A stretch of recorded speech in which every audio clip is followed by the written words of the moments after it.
Hi guys, my name's Andy from andyguitar.co.uk and I'm going to be talking you guys through this timeline that I talk about, which is similar to the goal setting we've looked at. What do you want to get out of guitar? And if you don't know simply where you're going, there's no chance you're going to get there, is the idea. I'm going to be talking through my teaching mentality so that you guys can help yourselves to self-learn guitar online. Now this goes a little bit against, but also I'm not fully against the grade mentality. Just to briefly explain this to you, this is the traditional way that music is taught in schools and any formal education, where we have grade 1, grade 2, all the way up to grade 8.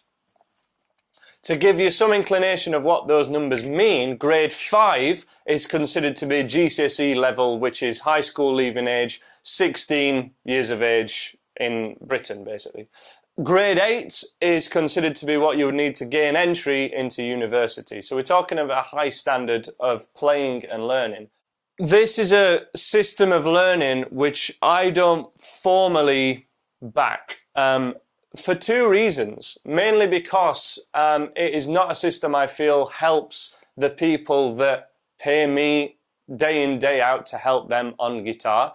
And also it was not something that I saw that everyone who I envied and was looking to emulate when I was younger, none of them seemed to follow this, and if they did, they didn't follow it strictly. They did plenty of other things that actually had more benefit. Now, I'm not saying you should not do grades. If that's something that you're thinking of doing, they can really help. They do give structure. They give you the syllabus of things to learn in a really formal way. And they do count to UCAS points to university, which are the points in England we need to be able to get people into university. So they're not all bad, but don't over-rely on them and think that that is the answer, or any one thing is the answer. What we're going to be looking at now are the 4 stages of your guitar and musician development that lead to you achieving your goals and lead you to just being a happy, fulfilled guitarist. The one thing I have definitely seen with the grade system is that when people get to grade 8, they've achieved that number that achievement that they were wanting to do since they first picked up the instrument. So many of those people that I count as good friends and have just come across now no longer play, be it piano, guitar, flute. Really close friends have done this, and it's really affected me in quite a big way, because I've always continued to play even if I didn't make my living as a guitar teacher or musician. I would still be playing, and there's a couple of key things, or 4 key stages that I feel are imperative to make sure that's the case for you. So here they are. These are our 4 stages. The first stage that you're aiming to achieve is not rocket science. It's to learn some easy songs. The reason I'm making this the first stage is because there are different ingredients and things that you need to learn to make sure that you achieve learning some easy songs. Those things are open chords. I start off with E and A in my beginner's course. Rhythm and strumming on the beat, so the beat, but also the basics of rhythm and strumming. And also, crucially, song structure. So without song structure, you have the components of a song, but you can't actually put them into a song or play something all the way through. As I say, there are many different things. There are many different challenges to each one of these sections, but you just need to make sure you tick all 3 to make sure you gain the larger goal and the larger focus of actually learning some easy songs. No one picks up a guitar to be able to do guitar exercise number 102. You all want to focus on playing some easy songs. And stage 2 is where I think too many people actually start. Harder songs. Most people who find myself on my channel find me by finding me playing a song such as Sweet Home Alabama, Wonderwall, Hotel California, Highway to Hell, and many of those people, when challenged with that first lesson, that has now got 7.5 million views, by the way, just playing an E and an A chord and strumming to the beat and playing along to For What It's Worth by Buffalo Springfield, many of those people would struggle, or it wouldn't come naturally to them, which is why we need to drill the basics, absolutely get those down. And you know, you can always vary the songs, but it's going to be the same ingredients if you follow my beginner's course, is the important thing, so that you've got the skills to be able to do the harder songs, which include more complex chords. Sus2s, seventh chords, just variations on the basic chords. Notice I'm not yet saying bar chords. I'm going to totally ignore bar chords in this whole sheet, because you can get to such a high level of guitar without ever playing bar chords. I'm going to keep a couple of links in the bottom to really show you guys what advanced guitar playing can look like, and that bar chords, if that's been a challenge for you, they're not the answer to playing high level guitar. It also includes syncopated rhythms, which are basically utilizing the offbeat, something which is not on that count of 1, 2, 3, 4. It's a little bit more offbeat and more complex, making it more interesting. And also at this stage you want to be focusing on something which has a melody to it and something that is recognizable. It would be a shame to learn a harder song and then you play it and no one's able to recognize what it is you're actually playing. So it has to be said, there's nothing massively new in those first two boxes. I'm sure you're all aware you should start off with easy songs and then go to harder songs. You maybe weren't aware of some of those ingredients there. However, you know, I'm not breaking the mold too much so far. It is in stages 3 and 4 that I'm really making you guys aware what you should really be aiming for, that falls out, that doesn't necessarily qualify as just a harder song. So these essentially are our goals, but there's a specific order to them, and they can be very specific to you. There's going to be so many different ones here, and I want it to be personal to you when you think of this, and hopefully this will make you think about your playing and practice time in a couple of different ways. Stage 3, play with other musicians. This is something that I provide for my private students, jam classes, or even that's something that's been very beneficial this year, especially something I've encouraged, is just getting people in a pair. Pairing people up that are in the same genre of music, that want to learn the same sorts of songs, that I think will get on personality-wise. In the past I've done groups of 3, 4 or 5 and I've taught them all at my home studio, and it's had mixed results. I've had to be very careful with the people that I group together, no matter what the situation. Acoustic guitarists have been definitely more difficult to put in a larger group than electric ones, so I would definitely recommend a pair if you are an acoustic musician, or even trying to find someone who is, you know, plays piano or a drummer or singers, just other musicians. Okay, that's easy to say. Where are you guys learning guitar online, probably watching this at home? You might never have, you know, met another musician. You might have never just come across one before, never, you know, had any friends that played others. You might not remember anyone since school.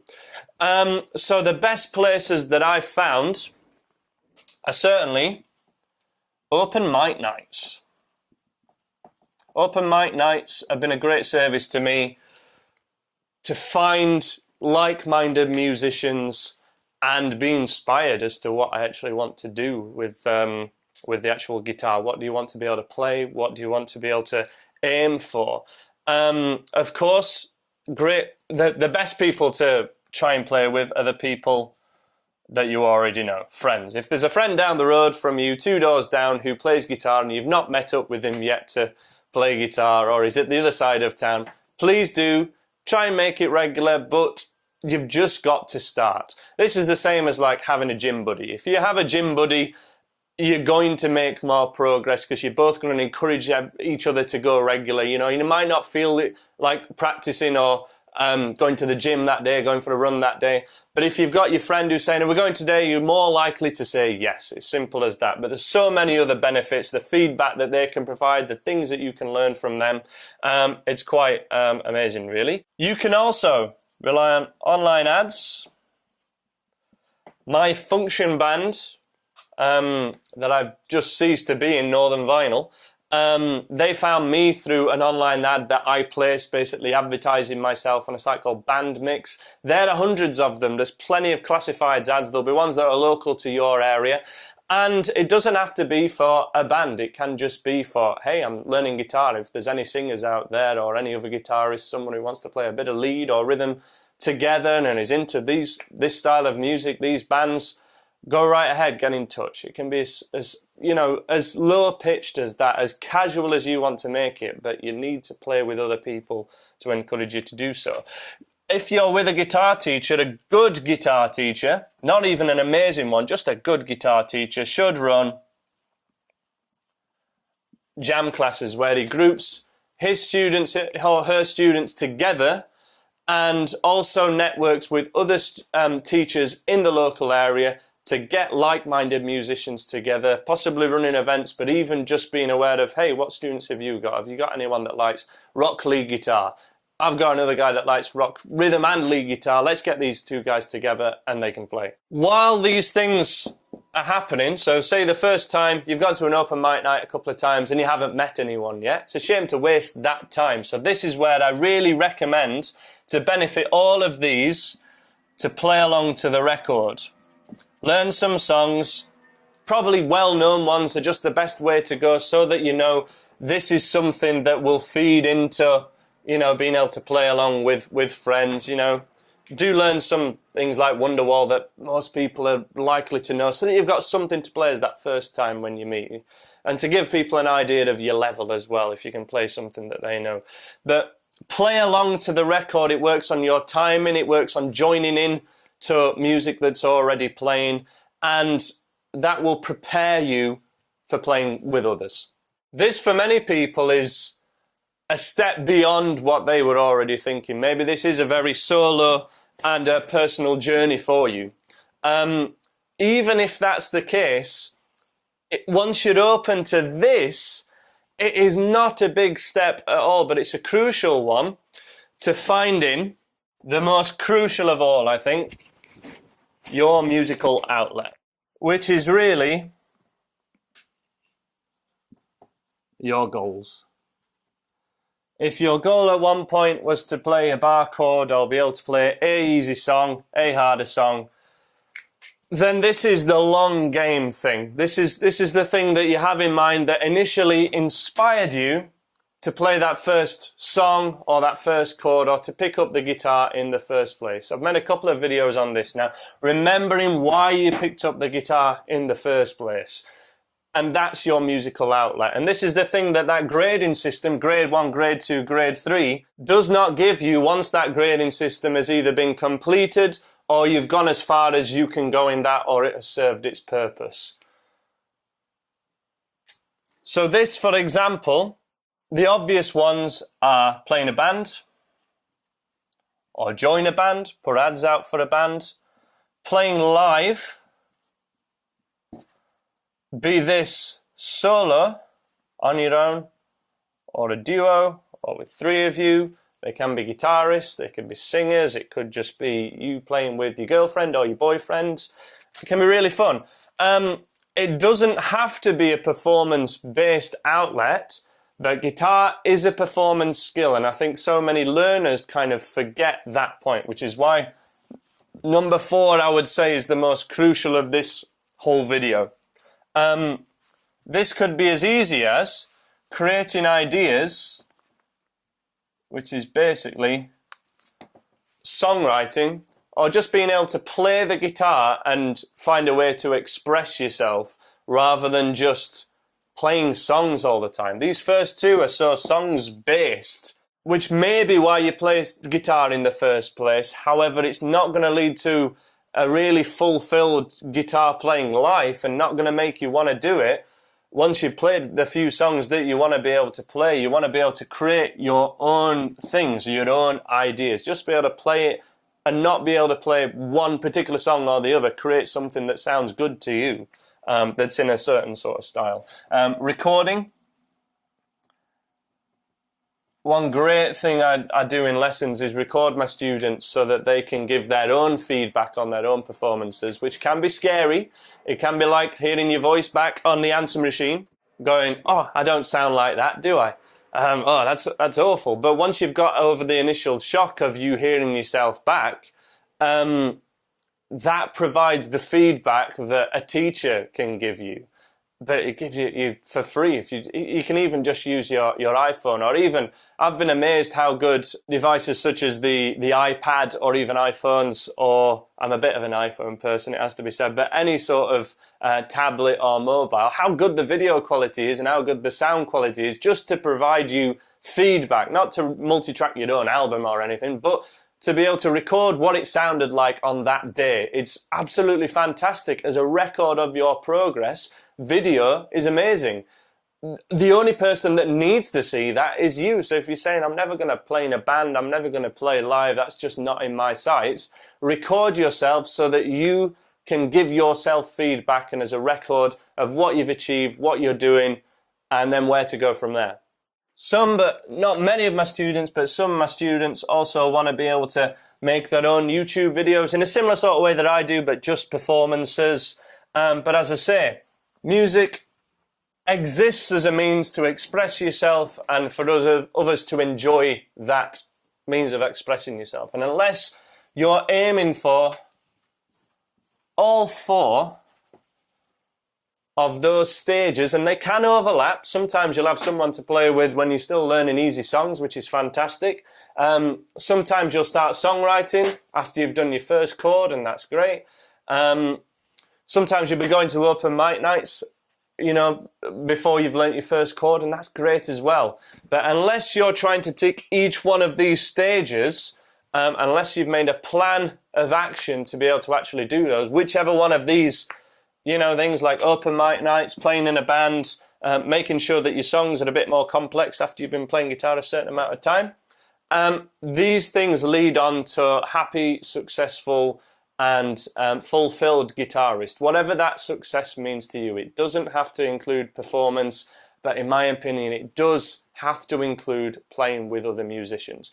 Just finally, I have said this is a timeline, so I should give an inkling as to how long all these things could take you. These should totally be taken as a pinch of salt, even with a fantastic teacher, you know, someone who's far better than me and tailored for an individual.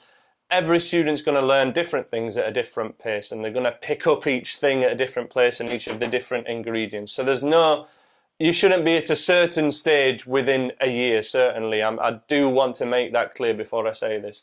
But as an idea, because I've called it timeline, easy songs should be, say, your first 4 to 6 months. You know, 0 to 6 months, I should say, really. Harder songs is around 6 months.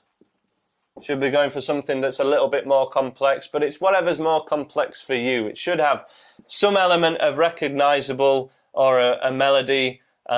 Guitar riffs are a great thing. Something more complex chords, you know, not just staying to E, A and D, C and G, you know, doing something that's a bit more. After 6 months, and once 2, 3 or 4 harder songs have been kind of, you're there with, between 6 months to 1 year is when you want to be looking at play with others. You can play with others from the start. I'm not saying beginners courses that have, or beginners lessons that have more than one person are a bad thing. They're just not for everyone. I found it better to wait until certain things have been mastered. And then certainly, if you're not aware what your musical outlet is,